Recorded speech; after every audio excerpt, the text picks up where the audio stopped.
நற்செய்தி பணி சிந்தனைகளை ஆகமங்களின் வழியாக சிந்தித்துக் கொண்டிருக்கிறோம். இப்போது உபாகமத்தின் புத்தகம், உப ஆகமம் என்கிற இந்த புத்தகத்தில் ஆண்டவர் தம்முடைய அடியவர் மோசைக்கு தந்த பேர் உரைகளை மையமாக கொண்டு அடிப்படையில் அவருடைய ஜனம் எப்படி ஆயத்தப்படுத்தப்பட்டது, எப்படி ஆண்டவர் வாக்குத்தத்தம் செய்த அந்த தேசத்தை, பாலும் தேனும் ஓடுகின்ற மகத்தான தேசத்தை அவர்கள் சுதந்திரிக்க ஆயத்தமானார்கள் என்பதை பற்றி இந்த புத்தகம் வெகு அழகாக கூறுகிறது. 10ஆம் அதிகாரம் 12ஆம் வசனம் துவங்கி 11ஆம் அதிகாரம் 25வது வசனம் வரை இருக்கிற இந்த பகுதியில் அவர் சூளுரைத்த பேருரை, அவரை பின்பற்றுங்கள், அவர் வாக்கு தந்த தேசத்தை சுதந்திரித்துக் கொள்ளுங்கள், பின்பற்று, தேசம் உனக்கு சொந்தமாகும். அவர் வாக்குத்தத்தம் செய்த வாக்கு நிறைவேறும் என்று அதை அழைக்கிறார்.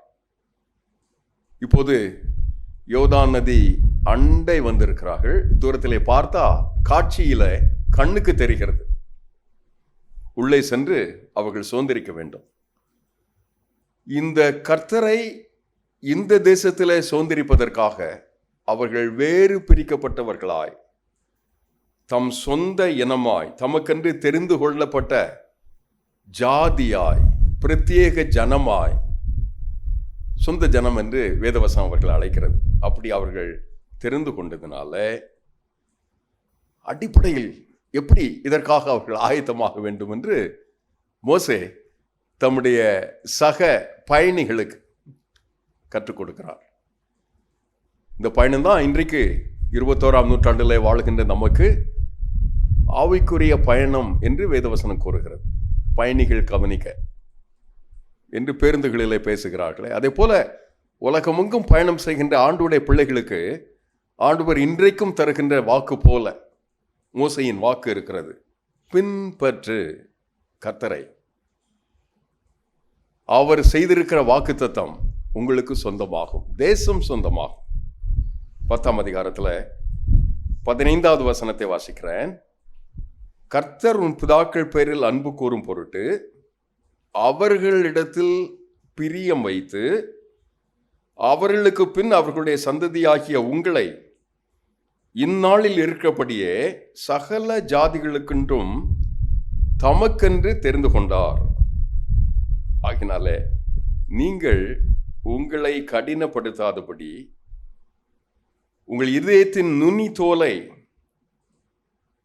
விருத்து சேதனம் பண்ணி, உங்கள் தேவனாகிய கர்த்தர் தேவாதி தேவன், கர்த்தாதி கர்த்தா, மகத்துவமும் வல்லமையும் பயங்கரமான தேவனுமாயிருக்கிறார் என்று அவரை கொண்டாடுங்கள், அன்பு செய்யுங்கள்.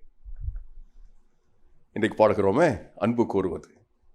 அன்பு கூறுவது என்பது வாயினால் அல்ல, வாழ்வினால், உளமார்ந்த உள்ளத்தில் எழும்புகின்ற, பொங்கி எழும்புகின்ற என் உணர்வினால், உள்ளான ஒப்பு கொடுத்ததினால் முதலாவன் செய்ய வேண்டியது என் இருதயத்தில் என் நுனி தோலை சுத்தம் செய்வது, விருத்த சேதனம் செய்து கொள்வது, பரிசுத்தமாக்குவது, அசுத்தமானதை களைந்து கடவுளின் திட்டத்தில் அவருடைய பாதத்தில் காத்திருப்பது, அன்பு கூறுவது. அந்த அன்பு கூறுவதற்காக அவருடைய கற்பனைகள், கட்டளைகள், நியமனங்கள், அவருடைய பிரம்மாண்டமான அவருடைய திட்டங்கள் எனக்கு தரப்படும் போது அதை ஏற்று சேவிப்பது, அதை நிறைவேற்றுவது, அதான் அன்பு செய்வது. எதையாவது வாங்கி கொண்டு போய் காணிக்க வைப்பது இல்லை, எங்கேயாவது வந்து ஒரு கும்பிடு போடுவதல்ல. அன்பு செய்வது வாழ்க்கையை மாற்றி அமைத்து அதற்கு என்னை ஒப்பு கொடுத்திருப்பது. அப்படி வாழும்போது ஆண்டவரே உயர்ந்தவர் இல்லையா? 17வது வசனம் கூறுகிறது, தேவனாகிய கர்த்தர் தேவாதி தேவன், தேவர்களுக்கெல்லாம் தேவர், கர்த்தர்களுக்கெல்லாம் கர்த்தர் என்று அவர் உளமாற எனக்கு உணரப்படட்டும்.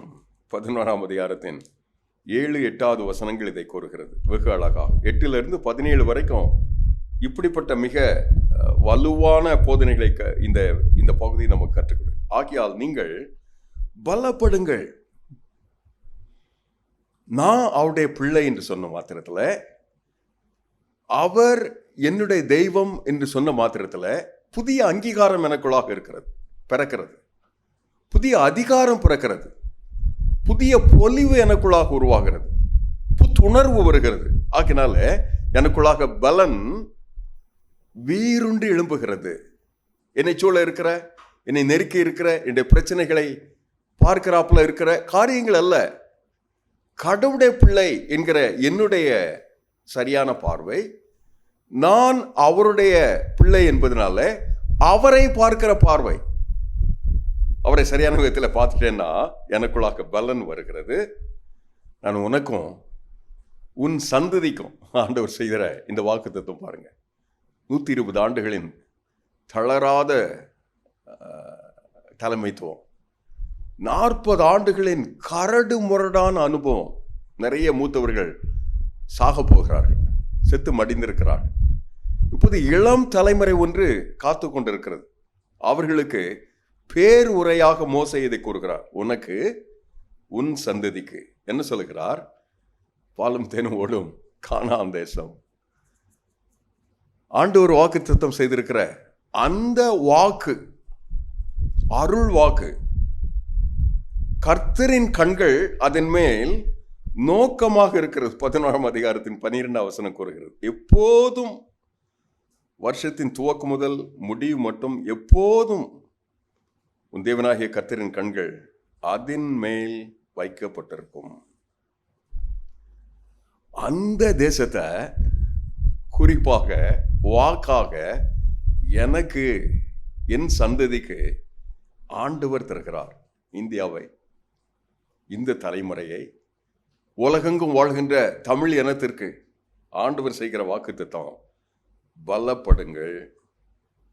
உங்களுக்கு, உங்கள் சந்ததிக்கு என்று நான் வைத்திருக்கிற அந்த தேசத்தை பால் ஓடுகிற தேசமாய், தேன் ஓடுகின்ற தேசமாய், கர்த்தரின் கண்கள் எப்போதும் இருக்கிற தேசமாய் நீங்கள் வாழும் தேசத்தை, உங்கள் வாழ்வை ஆசீர்வதிப்பதற்காக அவர் இறங்கி இருக்கிறார். களம் இறங்கும் கடவுள் எனக்காக காத்திருக்கிறார். ஏன் அப்படி காத்திருக்கிறார்? 11ஆம் அதிகாரத்தின் 18ஆம் வசனம் துவங்கி 23ஆம் வசனம் வரை இருக்கிற எல்லா பகுதியும் கூறுகிறது. கடவுள் இந்த திட்டத்தை எனக்குள்ளாக சொல்லும் போது, கர்த்தர் உங்கள் பிதாக்களுக்கு கொடுப்பேன் என்று அவர் உங்களுக்கு ஆணையிட்ட தேசத்தில் உங்கள் நாட்கள், உங்கள் பிள்ளைகள், உங்கள் பிள்ளைகளின் நாட்கள் பூமியின் மேல் வானம் இருக்கும் நாட்களைப் போல அநேகமாயிருக்கும். இதை உன் இதயத்தில் சொல், உன் ஆத்துமாவில் பதித்துக்கொள், உங்கள் கையின் மேல் அதை அடையாளமாக ஸ்டிக்கராக கட்டிக்கொள், உன் கண்களின் நடுவே அது ஞாபகக்குறியாக இருக்கட்டும். உட்காரும் போது, எழுந்திருக்கும் போது, நடக்கும்போது, ஓடும்போது, படுத்திருக்கும் போது, எழுந்திருக்கும் போது இவைகளை சொல், திரும்ப திரும்ப சொல், இவளை குறித்து பேசு, அணிந்து கொள், குறித்துக்கொள். இவைகள் உடைய வீட்டு நிலைகள் இல்லை, வாசல்கள் இல்லை, கடவுளின் பிரம்மாண்டமான கற்பனையாக ஜொலிக்கட்டும். ஏன் கடவுள் அப்படி வாக்கு பண்ணியிருக்கிறார்? இந்த கஷ்டம் போயிரும்பா, இந்த அடிமைத்தனம் போயிருமாப்பா, இந்த பிரச்சனை போகும்பா, இந்த கண்ணீர் போயிரும்பா, இனிமேயும் நாம இப்படி தவிக்க வேண்டியதில்லை, கஷ்டப்பட வேண்டியதில்லை, இவைகளெல்லாம் முடிவுக்கு வந்து விட்டது அப்படின்னு சொல்லிட்டு, நீ கை கொள்வாயானால், அடுத்த வசனம், நீங்கள் உங்கள் தேவனாகிய கர்த்தரிடத்தில் அன்பு கூர்ந்து அவர்கள் வழிகளெல்லாம் நடந்து அவரை பற்றி கொண்டிருக்கும்படி நான் உங்களுக்கு செய்திருக்கிற, கற்பித்திருக்கிற இந்த கற்பனைகளை எல்லாம் ஜாக்கிரதையாய் கை கொள்வீர்களானால் உங்களுக்கு முன்பாக இதற்கு தடையாக இருக்கிற இனங்களை துரத்துவேன். இதற்கு தடையாக இருக்கிற இடர்பாடுகளை அகற்றுவேன். கடவுளின் திட்டத்தில் நீங்கள் உங்கள் காலடி மிதிக்கும் தேசமெல்லாம் என் அழகான வாக்குத்தத்தம் உங்களுக்கு சொந்தமாகும், உங்களுடையதாகும். வனாந்திரத்தில் லீபனோனை, ஐப்ராத் நதியை தொடங்கி கடைசி சமுத்திரம் வரைக்கும் உங்கள் எல்லையாக இருக்கும். அப்படி உங்களுடைய வளம், நலம், செழிப்பு இவைகளின் மேலே அக்கறை கொண்டவனாய் நீங்கள் கொண்டிருக்கிற கை கொண்டிருக்கிற ஒப்பு கொடுத்தலின் காரணமாய் உங்கள் மேல் நான் என் பார்வையை வைக்கிறேன் என்று கூறுகிறார். என்னை பின்பற்றுங்கள், அப்போது இந்த தேசம் உங்களுக்கு சொந்தமாகும். இதற்கு எதிராக ஒன்றும் நிற்காது, ஒருவதும் எதிர்த்து நிற்பதில்லை, எந்த அமைப்புகளும் நிற்காது, யாரும் உங்களை அசைக்க முடியாது. என்ன அழகான ஒரு வாக்கை கடவுள் தம்முடைய பிள்ளைகளுக்கு வனாந்தரத்தில் கட்டளை எடுக்கிறார். இன்னும் சுதந்திரிக்கல, சுதந்திரிக்கு முன்பாக அவர்களை ஆயத்தம் செய்கிறார். அதன் தரவுகள் என்ன? கை கொள்வீர்கள் ஆனால் கீழ்ப்படிதல். மேல் படிக்கு அடிப்படை கீழ்ப்படிதல் என்று சொல்வார்கள் இந்த ஆசிரியர். மேல ஏறணுமா, படிக்கட்டுல நடக்கணும். 1, 2, 3 என்று அந்த படிக்கட்டுல நடக்கணும். கீழ்ப்படிதல் மேலே நடப்பதற்கு கடவுள் தருகின்ற அழகான சாவி, திறவுகோல் கீழ்ப்படிதல். சில விதமான நொறுங்குண்டுதல் வெளியானது. முட்டைய வெளியிலிருந்து உடைத்தா கூமுட்டை ஆயிரும். உள்ளிருந்து முட்டை உடைந்தா உயிர் பெறும், ஜீவன் வரும், குஞ்சு பொரிக்கும், கோழியாகும், முட்டையிடும். அந்த உடைவுல ஆண்டவர் கீழ்ப்படிதல எனக்கு கற்றுத்தருகிறார். இந்த தருணத்தில், இந்த நாளில் இப்படிப்பட்ட ஒரு தேவைக்காக ஆண்டவர் வாக்கு பண்ணி இருக்கிற அந்த வாக்கை நமக்கு, நமது தேசத்திற்கு, நம்முடைய தலைமுறைக்கு, உங்களுக்கு, உங்கள் எல்லையில இருக்கிற தேவைக்கு, உணர்வுக்கு கடவுள் குறுக்கிட்டு தருவதற்காக நம்ம ஜெபிப்போம். அந்த கிருபை ஆண்டவர் தருவதற்காக வாக்கு செய்தா ஏற்றுக்குவீங்களா? ஏற்றுக்குவோமா? அந்த கீழ்ப்படிதலுக்காக நம்மை ஆயத்தம் செய்யலாமா? கடவுளுக்கு ஏற்கும் பலிகள் நொறுங்குண்ட ஆவி என்று வேதம் கூறுகிறது. கடவுள் நொறுங்குண்டதும் நறுங்குண்டதுமான இதயத்தை தள்ளவே மாட்டார், புறக்கணிக்கவே மாட்டார். எப்படிப்பட்ட நிலையில் இருந்தாலும் சரி, என்ன விதங்களிலே இருந்தாலும் சரி, கடவுள் என்னை தொடுகிறார், என் இதயத்தை தொடுகிறார், என் வாழ்வை தொடுவதற்காக என்னை தொடுகிறார். அந்த தொடுதலை நீங்க உணர்வீங்கன்னா கீழ்ப்படிவதற்கு ஒப்பு கொடுப்பீங்க. கீழ்ப்படிந்தா மேல்படி உங்கள் வளர்வீங்க, அன்பு செய்வீங்க. ஆண்டவரே உயர்ந்தவர், ஒப்புமை இல்லாதவர், இணை இல்லாதவர் என்று கொண்டாடுவீங்க. ஆராதனையில, வெளி உணர்வில், ஜபத்தில், துதியில, இவைகளுக்கு அப்பால் உள்ளான வாழ்வில், பணிவில், ஒப்பு கொடுத்தல், கடவுளின் திட்டத்தில் அவருடைய சித்தத்தை செய்து கிடப்பதிலேயே கடவுளின் திட்டத்தை நிறைவேற்றுவீங்க. அப்போ என்னை, நம்மை ஆண்டவர் செய்திருக்கிற வாக்குக்கு, பாலும் தேனும் ஓடுகின்ற கானான் தேசத்திற்கு என்னை தூக்கி நிறுத்துகிறார். நான் நடக்கிற எல்லா தேசத்தையும், என் உள்ளங்கால் மிதிக்கும் ஒவ்வொரு எல்லையையும், அது எந்த நதிக்கரையாக இருந்தாலும் சரி, எவ்வளவு சமுத்திரமாக இருந்தாலும் சரி, எத்தனை தூரமாக இருந்தாலும் சரி, அதை தருகிறார். திறவுகோல் கீழ்ப்படிதல். அந்த ஒப்பு கொடுத்தலுக்கு ஆண்டவர் இன்றைக்கு நம்மை நடத்தட்டுமா? ஜெபிப்போம். பரம தகப்பனே, உம்மை பின்பற்றுகிறோம். கர்த்தரை பின்பற்றுகிறோம். அவருடைய வாக்கை கை கொள்ள ஒப்பு கொடுக்கிறோம், தீர்மானிக்கிறோம். கிருபை தாரும், இரக்கம் தாரும், உம்முடைய வெளிச்சம் காட்டும். உடைந்து போனோம்ப்பா, நொந்து போனோம், தவித்து போனோம். எங்களுடைய பிரச்சனைகள் எங்கள் எல்லைகளில் எத்தனை மிகுதி. அவைகள் நின்று எங்களை விடுதலை ஆக்குவதற்காக, நீர் கங்கணம் கட்டி எங்களை ஆசீர்வதிப்பதற்காக காத்திருப்பதற்காக நன்றி. நீர் எங்களை காண்கிற தெய்வம். எங்கள் கண்களை காண்கிறார், எங்கள் கண்ணீரை காண்கிறேன், எங்கள் இதயத்தை காண்கிறேன், எங்கள் குமுறலை கேட்கிறேன், எங்கள் கூக்குரலை அறிந்திருக்கிறேன். எங்கள் நாவல சொல் புறவாவதற்கு முன்பே எங்கள் கடவுள் எங்களுடைய அவலத்தை அறிந்திருக்கிறேன். உம்முடைய சன்னிதானத்தில் ஒன்றும் மறைப்பதற்கு இல்லையாப்பா. இந்த நாளின் இந்த நேரத்தில் உம்முடைய பிள்ளையாய் ஏக்கத்தோடு பாரத்தோடு எங்கள் எல்லைக்கு, தம்முடைய குடும்பத்துக்கு, தனிப்பட்ட தேவைக்கு, சபைக்கு, ஊழியத்துக்கு, தேசத்துக்கு, எங்கள் தலைமுறையில உலகமெங்கும் இருக்கிற தமிழ் இனத்திற்கு, இந்திய சகோதரர்களுக்கு, இந்த தலைமுறையின் மானுடருக்கு உடைய கிருபையை அனுப்புவதற்காக கெஞ்சி நிற்கிறோம். உடைய பரிசுத்த பர்வதம் தானே வந்து எங்களை சூழ்ந்து கொள்ளட்டும். 1000 தலைமுறைக்கு இறங்குகிறேன் அப்பா. எங்கள் தலைமுறைக்கு இறங்கும், எங்கள் பிள்ளைகளின் தலைமுறைக்கு இறங்கும், பிள்ளைகளின் பிள்ளைகளுக்கு இறங்கும். அப்படி இறக்கம் செய்கிற ஆண்டவர் எங்களை வந்து சந்தித்து எங்கள் வீடுகளில், நிலைக்கால்களில், வாசல்களில் உம்முடைய பிரமாணங்கள் ஜொலிக்கட்டும். மின்னலாக, ஞாபக குறியாக, அடையாளமாக, டாட்டுவாக, தடயங்களாக, ஆழமான பதிவீடுகளாக ஆண்டவரே பிறருக்கு தெரியட்டோப்பா. அத்தனை ஆழமான காயங்களை தடயங்களாக நாங்கள் பெற்று உம்முடைய திருத்திட்டத்திற்காக நீங்கள் வாக்கு பண்ணி இருக்கிற அந்த தேசத்திற்காக எங்களை ஆயத்தம் செய்ய சமூலமாய் படைத்து ஜெபிக்கிறோம்.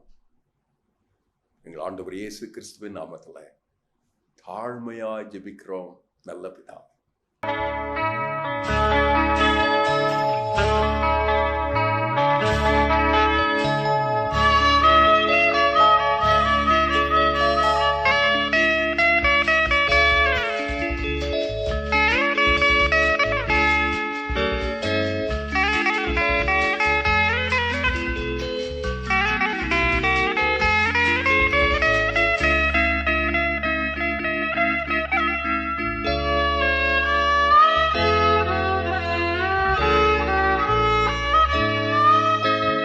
காலம் வேகமாய் ஓடுதே, கருத்தில்லாமல் வாழ்ந்தே, கண்ணும் கருத்துமாய் வாழ்ந்திட உதவி செய்யும் தேவா, எனக்கு உணர்வு தாரும் தேவா.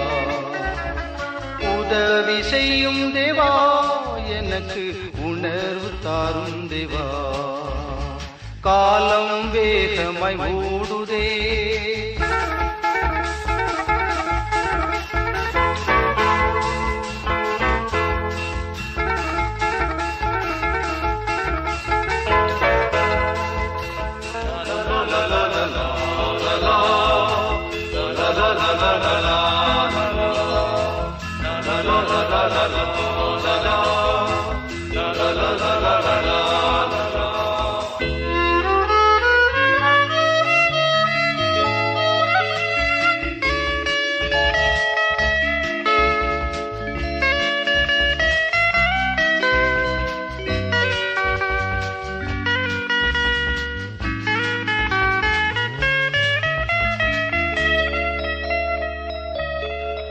உள்ளத்தில் மாற்றம் தேவை எனக்கு, வெளிவேஷம் என்றும் வேண்டாம்.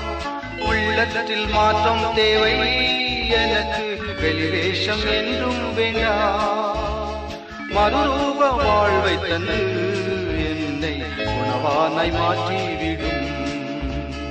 மறுரூப வாழ்வை தந்து என்னை உணவானாய் மாற்றிவிடும். காலம் வேகமாய் ஓடுதே.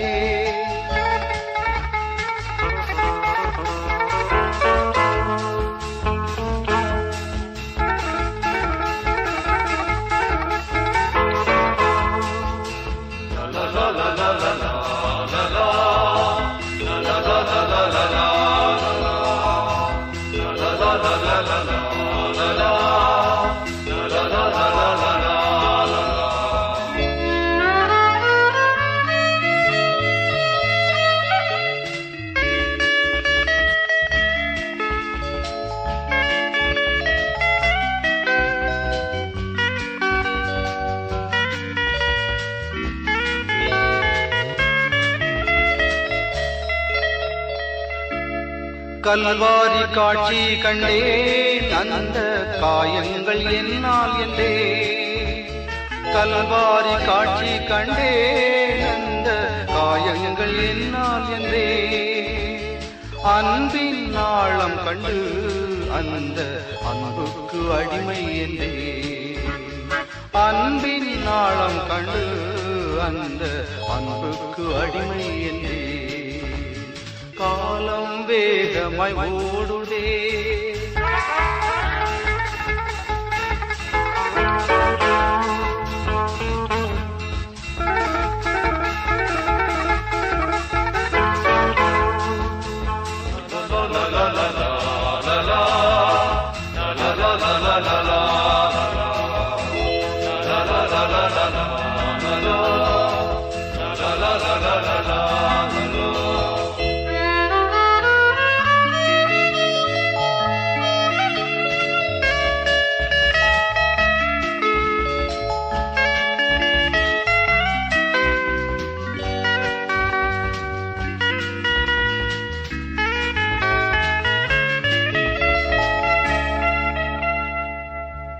கண்ணீருடன் ஜெபிக்க எனக்கு ஜெபத்தின் ஆவி தாரும். கண்ணீருடன் ஜெபிக்க எனக்கு ஜெபத்தின் ஆவி தாரும்.